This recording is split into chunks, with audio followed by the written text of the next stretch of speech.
Welcome to NRK narrates. దేవుని పరిశుద్ధమైన ప్రశస్తమైన నామానికి స్తుతులు స్తోత్రాలు. మీ అందరికీ నా వందనాలు తెలియజేస్తున్నాను. సిలువను గూర్చిన వార్త నశించిపోతున్న వారికి వెరితనంగా ఉంటుంది. కానీ క్రీస్తును వెంబడించి క్రీస్తు మార్గంలో నడిచే ఆయన బిడ్డలకు సిలువను గూర్చిన వార్త గొప్ప శక్తి అయి ఉంటుంది. కాబట్టి సిలువను గూర్చి మాట్లాడడం, సిలువను గూర్చిన ధ్యానం చేయడం, సిలువను గూర్చి పాడడం, సిలువను గూర్చిన ప్రసంగాలు మాటలు వినడం అనేది క్రైస్తవులంగా ఆయన బిడ్డలకు మనకు అది గొప్ప శక్తి ఉంటుంది. ఆ శక్తి మనల్ని బలపరుస్తుంది. ఆ శక్తి మనల్ని ముందుకు నడిపిస్తుంది. ఆ శక్తి మనకు ఎదురయ్యే ప్రతి సమస్యను పటాపంచలు చేస్తుంది. కాబట్టి సిలువను గూర్చిన మాటలు ప్రతిసారి వినడానికి, ధ్యానించడానికి, బోధించడానికి, పాడటానికి ప్రయత్నం చేయండి. అది మనకు శక్తినిస్తుంది. ఆ శక్తిలో భాగంగానే ఈరోజు సిలువను గురించిన మాటలు కొన్ని విందాం. పాత నిబంధన గ్రంథంలో కూడా సిలువ మనకు కనబడుతుంది. క్రీస్తు రక్తం కనబడుతుంది. క్రీస్తు కనబడతారు. సిలువ అనగానే, క్రీస్తు అనగానే, రక్తము అనగానే క్రొత్త నిబంధనలోని సువార్తలలో కానీ పత్రికల్లోనే ఉందని అనుకుంటాం. కానీ పాత నిబంధన గ్రంథాలు తరచి గనక మనం చూడగలిగితే పాత నిబంధన గ్రంథంలో అనేక సందర్భాల్లో, అనేక చోట్ల, అనేక పరిస్థితులలో మనకు సిలువ, క్రీస్తు, రక్తము మనకు గోచరమవుతుంది, కనబడుతుంది. దానిలో భాగంగా పాత నిబంధనలోని ఒక సిలువ రక్తాన్ని, సిలువను ఈరోజు మనం ధ్యానించుకుందాం. మోషే ఐగుప్తు దేశం నుంచి పారిపోయి మిద్యాను అరణ్యంలో హిత్రో అనే వ్యక్తి దగ్గర గొర్రెలు కాచుకుంటూ 40 సంవత్సరాలు అక్కడ జీవిస్తాడు. అంతకుముందు ఆయన 40 సంవత్సరాలు రాజప్రసాదంలో ఉన్నారు.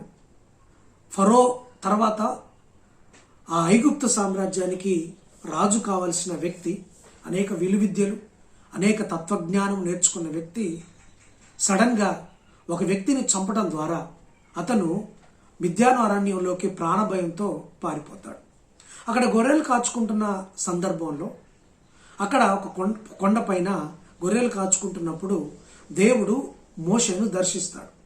మండుచున్న పొద దగ్గర దర్శించి, మోషే 430 సంవత్సరాలు సుమారుగా ఐగుప్తు దేశంలో నా ప్రజలు, అబ్రహాము సంతానము, యాకోబు సంతానమైన నా ప్రజలు బాధలు పడుతున్నారు, బందీలుగా ఉన్నారు, ఐగుప్తు చెరలో ఉన్నారు. ఆ చెర నుంచి విడిపించడానికి నేను తీర్మానం చేసుకున్నాను.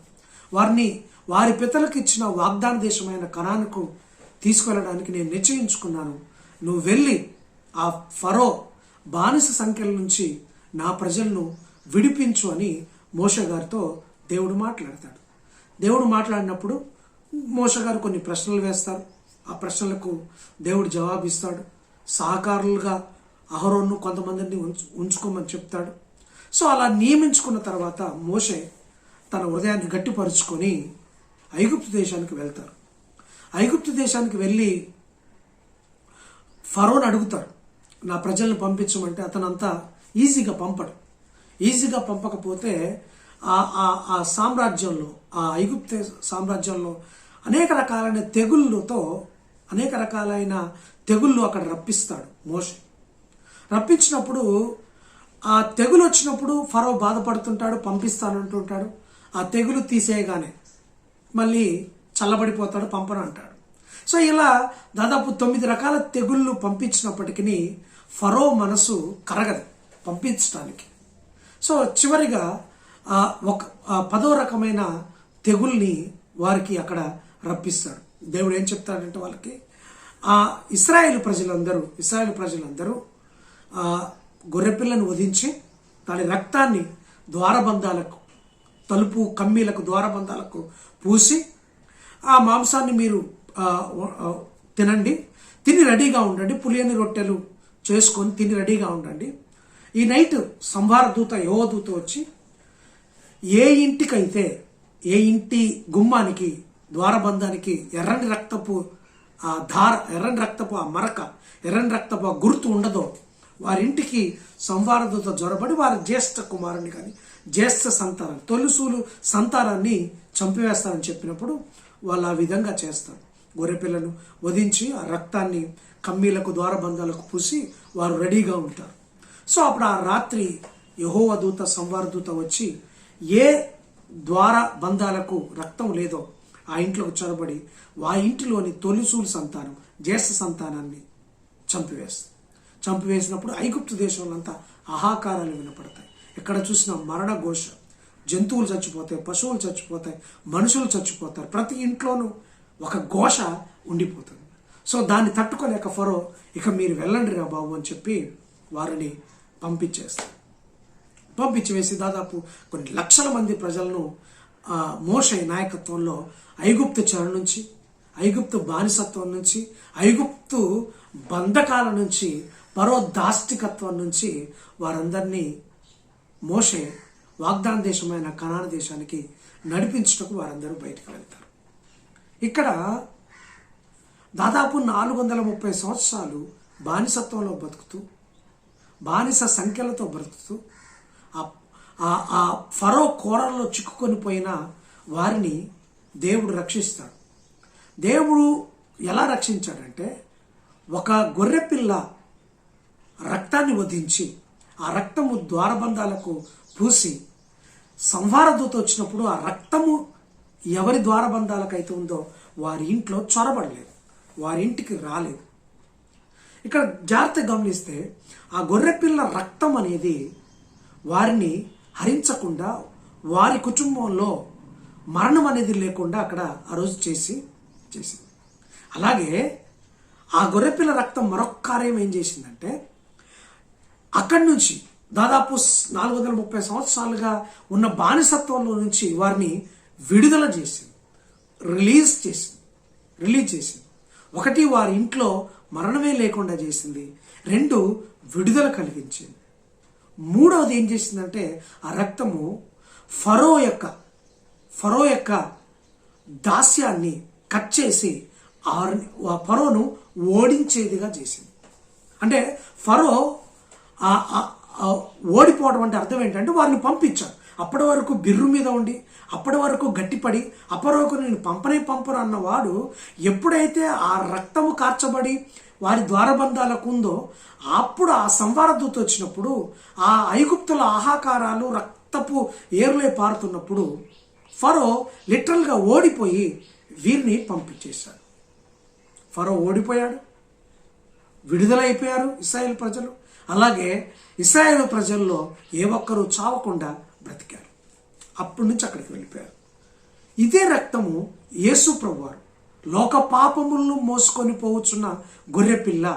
ఆ గొర్రెపిల్లగా వచ్చిన యేసు ప్రభువారు తన నిండు యవన రక్తాన్ని కార్చడం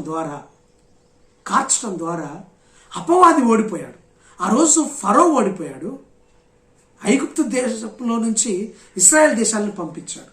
ఈరోజు అపవాది సంఖ్యలలో, అపవాది బానిసత్వంలో, అపవాది కోరల్లో, అపవాది బంధకాల్లో చిక్కుకొని పోయి ఉన్న ప్రజానికాన్ని, సర్వలోక ప్రజల్ని తన యేసు ప్రభువు తన రక్తం దాచి అతన్ని ఓడించాడు. అతన్ని ఓడించడం ద్వారా ప్రజలైన మనము విడుదల పొందాం. ఐగుప్తు బానిసత్వం నుంచి ఇశ్రాయేల్ ప్రజలు ఎలా విడుదల పొందారో, అపవాది బానిసత్వం నుంచి ప్రజలు యేసు రక్తం ద్వారా విడుదల పొందారు.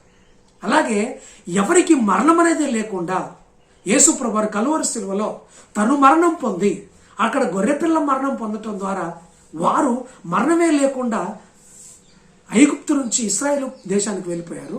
ఇప్పుడు యేసు ప్రభువు రక్తము ద్వారా ఇక మరణపు ముళ్ళును విరిచి ఇక మనకు మరణమే లేకుండా సాక్షాత్తు పరమకాలంలోకి యేసు ప్రభువు మనల్ని తీసుకువెళ్తున్నారు. ఇది అక్కడ జరిగింది. అక్కడ గొర్రెపిల్ల రక్తం వారిని బంధకాల నుంచి విడిపిస్తే, వారికి మరణ ఇబ్బంది లేకుండా చేస్తే, ఫరోను ఓడిస్తే, ఈ యేసు ప్రభువు వారి గొర్రెపిల్ల రక్తము అపవాది అయిన సాతాన్ని ఓడించింది. అలాగే మనకు మరణమే లేకుండా చేసింది. అంతే మాత్రమే కాదు, అపవాది కోరల్లో చిక్కొని పోయిన ఉన్న మన బంధకాలను, మన సంఖ్యలను, మన కట్లను, మన దాస్యపు శృంఖలాలను బద్దలు కొట్టి ఆ రక్తము మనల్ని సెట్ ఫ్రీ చేసింది, విడుదల కలిగించింది, స్వాతంత్రాన్ని ఇచ్చింది. అటువంటి స్వాతంత్రాన్ని సిలువ ఇచ్చింది. అటువంటి సిలువను గురించిన వార్త మనం వినడం కానీ, మనం ప్రకటించడం కానీ, మనం బోధించడం కానీ, మనం నేర్చుకోవడం కానీ అది మనకు మహా గొప్ప శక్తి ఉంటుంది. అటు శక్తిని నువ్వు పొందుకుంటున్నావు. ఆ రక్తము నిన్ను విడుదల కలిగించింది. ఆ రక్తము నీ పాపపు కుండను బద్దలు కొట్టింది. ఆ రక్తము ఇప్పటి వరకు నిన్ను ఏలుతున్న అపవాదిని ఓడించి నీకు విజయాన్ని ఇచ్చింది. అంత మాత్రమే కాదు, ఆ రక్తము నీకు పరమకాన అంటే పరమ యెరూషలేము పరమపురికి నిన్ను వారసుడిగా చేసింది. అటువంటి వారసత్వంలోకి వచ్చామని ఒకవేళ రాకపోతే ఇప్పటికీ ఆ రక్తం అవైలబుల్గా ఉంది. ఇప్పటికీ ఆ రక్తము నిన్ను ఆకర్షిస్తుంది. నువ్వు ఆ రక్తం కిందికి రా, ఆ రక్తంలో కడగబడు. ఆ రక్తంలో కడగబడి నువ్వు విజయం సాధించు. నిన్ను హింసిస్తున్నా, నిన్ను బందీలుగా చేసుకున్న అపవాదిని ఓడించు. ఆ రక్తం ద్వారా నువ్వు పరలోకానికి వారసులుగా మారిపో. అటు భాగ్యం నీకు, నాకు, మనందరికీ దేవుడు దయచేయను గాక. God bless you.